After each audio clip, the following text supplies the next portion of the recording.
Well,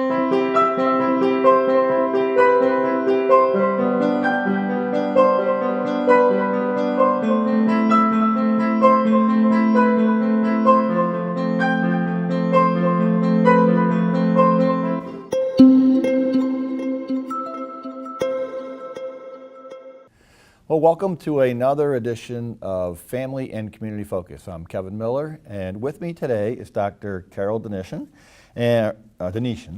And today we're going to talk a little bit about nutrition and exercise and how they kind of go together. Carol's the chair and professor in the Health, Nutrition, and Dietetics Department at Buffalo State. She also does some work with Roswell Park Cancer Institute. You're a registered dietitian. Yep. And you have your PhD in exercise science from UB. Yes.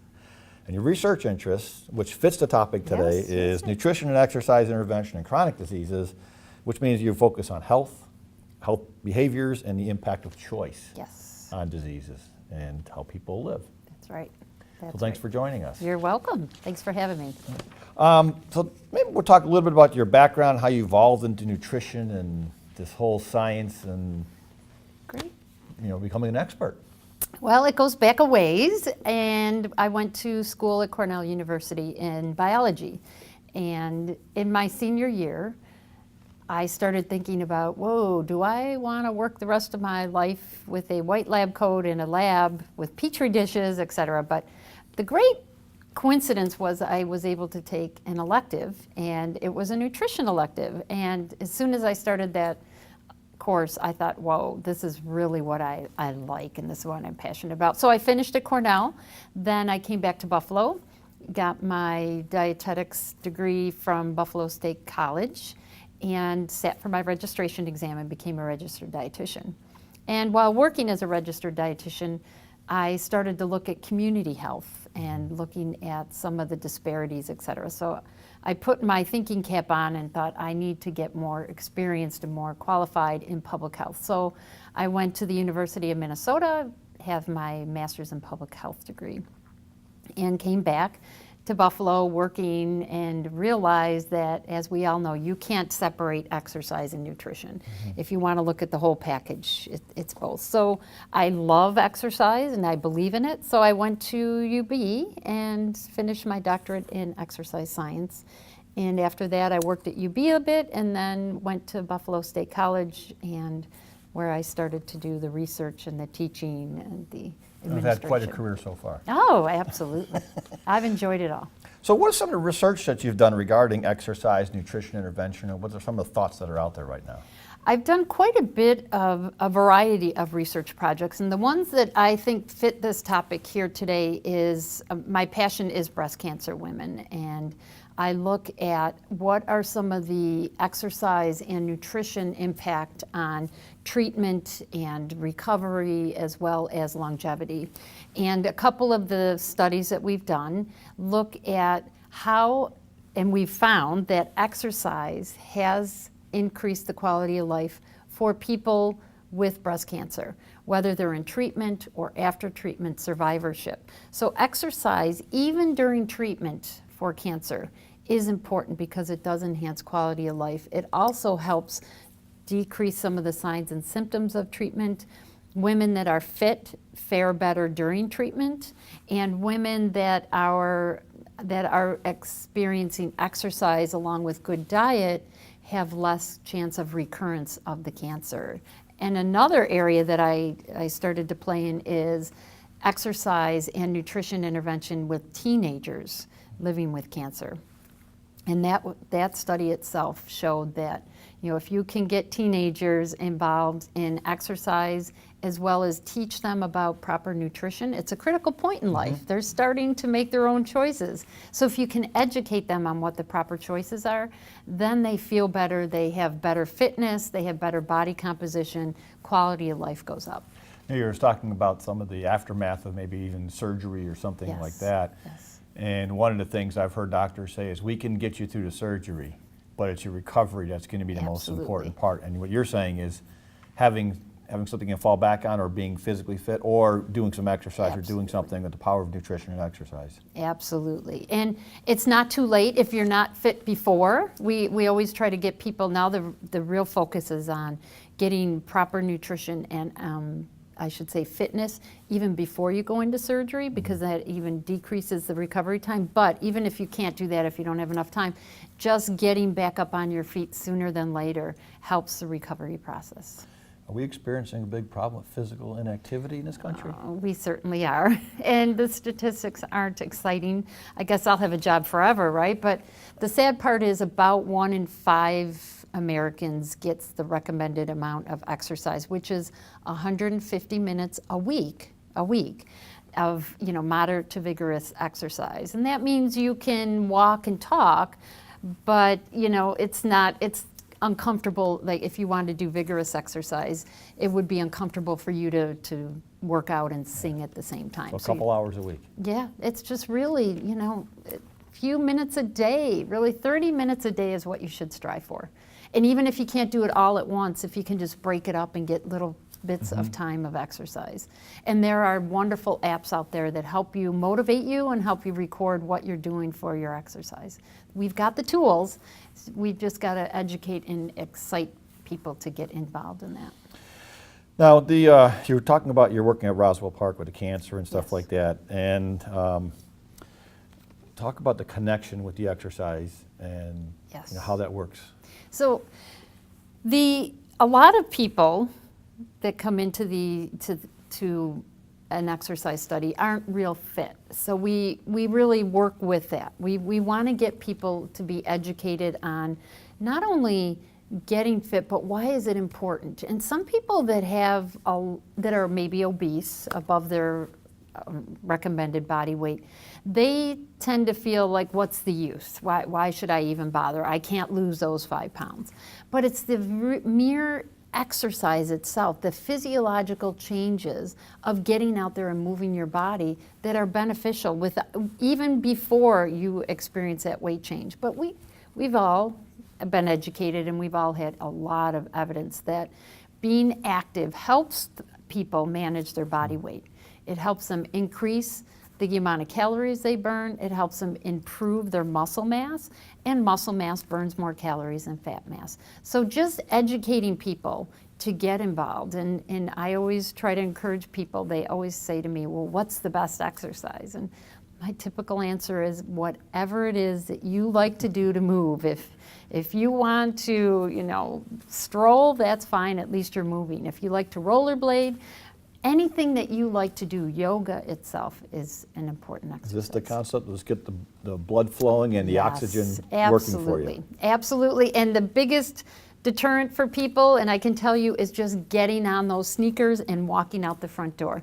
Once you get out, you tend to really get in the mode of physical activity. So getting out of bed, especially on a cold winter day, is sometimes not the easiest, but chances are once you get out there and doing it, you're going to thank yourself for doing that. Now, there's a link with depression Yes. and exercise. Yes. We'll talk a little bit about that. Well, studies and evidence has shown that exercise itself can decrease the issues that people have with depression. And I always look at environments that people are in. Sometimes environments a person can't control. It's something that is beyond their control, but if you can help take control in small bits, and you do have control over exercise. So if people that are experiencing some type of depression can't always change the circumstances, they can do exercise to at least help alleviate how sad or how depressed they feel about their situation.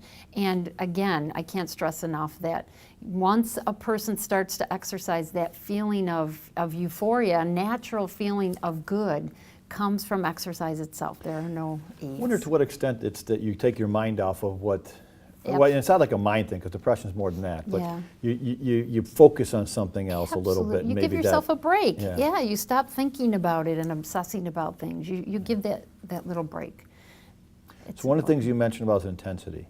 Yes. So these high intensity, or what they call the Yes. HIIT training, is a high intensity Yes. interval training. Yes. What- Well, that is what's current. So I like to talk about it because we have trends in our society, and right now HIIT training is a trend that people like to do high intensity interval training.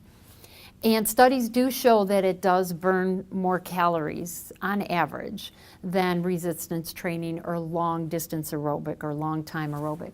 But there are certain caveats to that, and one of them is that if you take an unfit person and you put them in a HIIT training, the high intensity, and they're not supervised and it's not done under regulation, there's a huge increase or chance of injury because the muscles really aren't used to that intensity yet. So I always recommend, if people want to do that type of training, first of all, sometimes it's not as fun. It's intense and you get really discomfort. You feel really good after, but it may not be for the unfit person unless you're well supervised and you start out very slow. But the risk of injury can be high with it. Like when you think about it, I think of like some of those boot camps and people preparing for those Tough Mudder competitions and stuff like that. Yes, absolutely. And you see them going to town on it. And there's something to be said about working out in a group. It really, the camaraderie is fabulous. And studies have shown that people that have workout partners work out more and regularly than people that don't. But the other issue is that sometimes if you're in a situation where you have a lot of people watching you, you may do something that's not quite safe. You may lift a bit more than you're used to, et cetera. So be careful. Another version of it, I mean, I'm wondering, another version of it could be just cycling where people do the spinners. Yes. And they do like more high intensity spinning. Absolutely. Yes, that's a great idea for people to do more high intense, but then back off. But it's not going to be like with weights, and the chance of injury is a bit lower. Not as body jarring. Yes, not as body jarring. Okay, let's switch a little bit. Well, before we do that, the importance of stretching. Oh, yes. So people always say, do I stretch before? Do I stretch after? It really is your preference, but you certainly should warm up before you exercise. But people may not realize that after you exercise, your muscles constrict a bit. So to be able to sit and stretch or stand and stretch for a little bit after your exercise, it lengthens those muscles back out again. So it's really important to just take a bit of time. But I also really encourage people to do stretching exercises, even if they're not doing any kind of vigorous exercise. Because when you stretch, you keep your muscles lengthened. And when you have lengthened muscles, your flexibility is better. So if I went and was walking down the street and I tripped, the ability for me to catch myself before I fell is higher if somebody has better muscle coordination and stretching. Now we're going to switch to the area of nutrition. Okay. One of your other yes. One of the other areas you are a strong advocate of, I know. Absolutely. Maybe the importance of a healthy diet, and what does healthy diet mean? Great. Healthy diet, I'll start there. Healthy diet is not that difficult. And I think there's a lot of marketing and I think there's a lot of false advertising out there about it has to be difficult or you have to buy this supplement or this food product. It really is not difficult. A healthy diet is just a basic diet. It's really going back to the basics. When you think about a farm and you think about what happens on a farm, it's self-sustaining. So if you go to the supermarket, if you shop the perimeter of the supermarket, usually that's where you're going to find your fresh fruits and vegetables. And I always look at a healthy diet is more plant-based. You don't have to be vegetarian, you don't have to be vegan, but take a look at what you're consuming and see if you can try to consume more fresh fruits and vegetables in your diet. You may want to look at protein. Well, protein is very important, but it doesn't have to be always plant protein. Plant protein from your legumes, etc., are really healthy for you. But if you like meat, have some meat, but try and choose a little bit healthier meats. Try not to, if you're going to eat red meat, take a look at the steak you're going to cook, and you don't want a lot of marbling. That's when that fat, that marbling, the white is fat. Which is what adds taste to it. It says taste I remember and tenderness. So if I barbecue, that fat keeps your steak really tender. But that's a little conundrum in there because I've always looked at them and always been told, make sure you got some marbling in there. That's exactly what You're telling me no. I'm telling you no, and they charge more for those steaks. So really, you may want to marinate it in a simple marinating sauce, and then cook another way your to meat. make it nice and juicy. Absolutely, and in the time of summertime, I always like to get this in, is that Barbecuing, you want to decrease your risk for cancer by limiting the amount of barbecuing you're going to do. And one of the things I tell people is try to stay away from charring or high heat. Even your vegetables, try and just keep the heat, at a normal level, and you may have to cook them a little more. But the charring really produces the aromatic carbons that can cause cancer. So, Boy, this is not good news. I know, but there's a lot of other good news. Lots of fruits and vegetables. You can do a lot of things with pressure cookers, et cetera. They help people. So the idea of the fruits, the vegetables, we used to have that food pyramid. Yes. That's no longer. I know, it's So close. now, what about this, like 5 fruits or 5 vegetables? Yes. How much should we be having? The goal is 5 servings, fruits and vegetables. What's a serving? A serving is actually, it's easier than you think. It's about a small to medium fresh piece of apple, or a small, medium orange, etc. A medium banana is a serving. But when people have canned fruit, it's usually about a half a cup of canned fruit. Or if I'm going to eat a fruit salad, you want to take a look at what you're consuming. And a serving is a typical, I always like to say, just go into the supermarket and pick up, a fresh orange, et cetera. If it's a big orange, that's probably going to be 2 servings. But your typical medium, small to medium, is a serving. It's not as hard as you think. So if I'm going to take and I'm going to mix up a medley of vegetables or fruits, Yes. for example, Yes. I'm going to stripe up maybe some strawberries and Yes. some berries in there and stuff like that, Yes. other berries, blackberries, blueberries, just basically about the equivalent of a size of a medium-sized orange. Absolutely. Think of it that way, because people don't carry measuring cups around with them. But Right. take a look at what you're having. Does it mirror a typical medium-sized apple? And about 5 of those a day. 5. So it can be fruits and vegetables. Okay. And there's So a combination of the 2. a combination So of the 3 two. fruits, 2 vegetables. Absolutely. Okay. And breakfast, lunch, dinner, and snack. That's 4 times. So Yeah. if you have a serving at everything you're going to do, you have oatmeal in the morning, put some berries on it. It's easy to get those in. Coconut oil.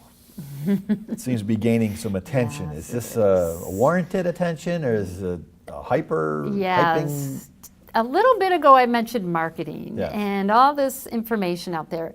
This seems to be the newest area that marketing wants to kind of sway their customer base. People don't realize that oils are not purely mono or purely unsaturated. They're a mixture of a couple. And when you think of oil, you think of plant-based. Okay, so oil, I always say that if it's solid at room temperature and it's a fat, it's usually animal-based. Lots of saturated fats. Try to stay away from that. For example, butter. And so people say, okay, well, now I have oil, so I'm going to use oil, and oils are plant-based, and they're usually very good. But coconut oil is about 91% saturated. So when you think, it's actually more saturated than beef tallow. So coconut oil is not heart healthy, okay? And use it at a minimum. Use your olive oils if you're going to use some oils. Try and stay away from the coconut oil. So people need to realize that, So we got to watch what the marketing is saying. you've got to watch that marketing. Do your homework. BMI now. I want to Yes. switch up into the body mass index. Absolutely. How important is this? Should we really be paying attention to it? What is it? Okay. BMI is something that you'll hear a lot, and it's a fabulous screening tool. It's a wonderful tool for physicians. Physicians can't most physicians' offices don't have the ability to do body composition, what percent of fat, et cetera. So BMI is really your weight over your height. You put it into a formula, and it calculates approximately your risk for chronic disease.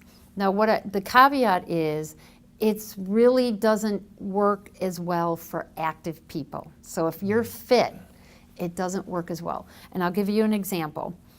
If I am a world-class weightlifter, or I'm a bodybuilder, their BMI, because their weight, they have that much more muscle mass, their BMI will be higher, and they will record as obese, even though their percent body fat may be 10%, because it's looking at their weight. But the reason that I bring up BMI is it's extremely helpful for, remember I said in the US only 1 out of every 5 is physically active? So now you can see why BMI works well with unfit people. The physician can get a look at, you're at risk for chronic disease because your weight status is probably above your ideal weight. So it'll be one of probably several screening tools. Absolutely. Not an end-all be-all screening tool, but Yes. just one that would factor in. Yes, and one of the important questions that somebody should ask you when they're recording your BMI is, are you physically active? Are you physically fit? Sometimes that doesn't come up as a question. Now there's 2 things I hear a lot about. One is I want to lose weight, get rid of carbs, Yes, and go to protein. yes, yes. And then I've heard people say you get a lot of protein in your regular diet anyway, so don't go nuts Yes. trying to figure out that I got to add more protein to it. But then the carbs part. So talk a little about the 2 of them. This is a great area to touch on. The average person, for the amount of protein that you need for a typical person is, and it's really easy to think about, and I'm saying this to the population that may not be sitting there with a calculator. Take your body weight and divide it by 2. Okay, so just take it in half. That's about as many grams of protein that you need per day. And you say, well, how do I know how much protein? Well, in the foods that you eat, they give you how many grams of protein per serving that you're consuming. And it's easy. You've got MyFitnessPal, which are apps. You can look online if you have a food item that doesn't have a label on it. So you can quickly calculate how much protein you're getting. And I can probably rest assured, if people are eating a basic diet, okay, not filled with a lot of empty calories and sugar, they're probably getting the amount of protein that they need in a day. And I also encourage people, don't cut out your carbs. And when I see diets or marketing to decrease your carbs, one of the first things that goes are your healthy whole wheat grains, and they take out servings of fruits and vegetables. Those are the things, the phytochemicals, that you want to help you prevent cancer and chronic disease. So it's a little bit of a conundrum you could be in. If you really want to lose weight, you go on a low-carb diet. That's maybe not so bad, but you got to watch and make sure you're eating some carbs and some healthy foods. Yes, absolutely. And most of your energy is going to come from your carbohydrate sources. And I don't mean empty calories such as sugar or simple sugars. I'm talking about whole wheat. They make a lot of things. You can get pasta in whole wheat now. You can get pretzels in whole wheat. Potatoes, sweet potatoes, excellent sources of carbohydrates. What about megavitamins and supplements? Okay, well, there is a marketing really push because marketers can push vitamins and people pay for them. Now, we talked about a basic diet, and 3/4 of your plate should be plant-based, and 1/4 should be your proteins, whether it be lean sources of meat or your plant proteins.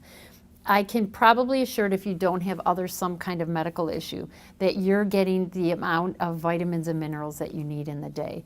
And marketers try to push the vitamins because it's a quick source of income for them. Most people don't realize that for the water-soluble vitamins, if you consume more than you need, you just eliminate it. So I tell people, if you're paying $50 a month for vitamins, and you're a normally healthy person, you're probably producing very expensive urine because it's just going to get washed out and eliminated. And I don't know about you, but I can think of better use of my money than that. So just be very careful. If you consume a basic whole foods, basic foods, you're probably getting enough fruits or enough vitamins and minerals. So then we come down to our last question I've Yes. got for you is advice to give people about successfully putting together healthy behaviors, because that was the Yes. other part that you're into. Absolutely. Start small. And I try to tell people, I know a lot of people that have these goals right away that are big, 5 pounds a week of losing body weight. That's too much. So start small, make one behavior change and stick to it for a week. It could be, maybe every night when I go up to bed, right before I grab a handful of nuts, okay? Nuts are wonderful, but they're a high intensity source of calories. So I'm not going to do that. Or I am going to walk for 10 minutes today. Or I'm going to park my car every store. I'm going to park a little bit farther away and I'm going to walk in. By the end of the week, you're already starting to feel like, whoa, I can accomplish this goal. This isn't so bad. But now if you take somebody that says, okay, I'm going to run an hour a day, by the end of the week, first of all, they probably don't like running. They probably skipped a couple days or they're injured and it's not self-sustaining. So Pick something small that you think you can do. Don't listen to all the peers around you and look at what they're doing. Set something small for you.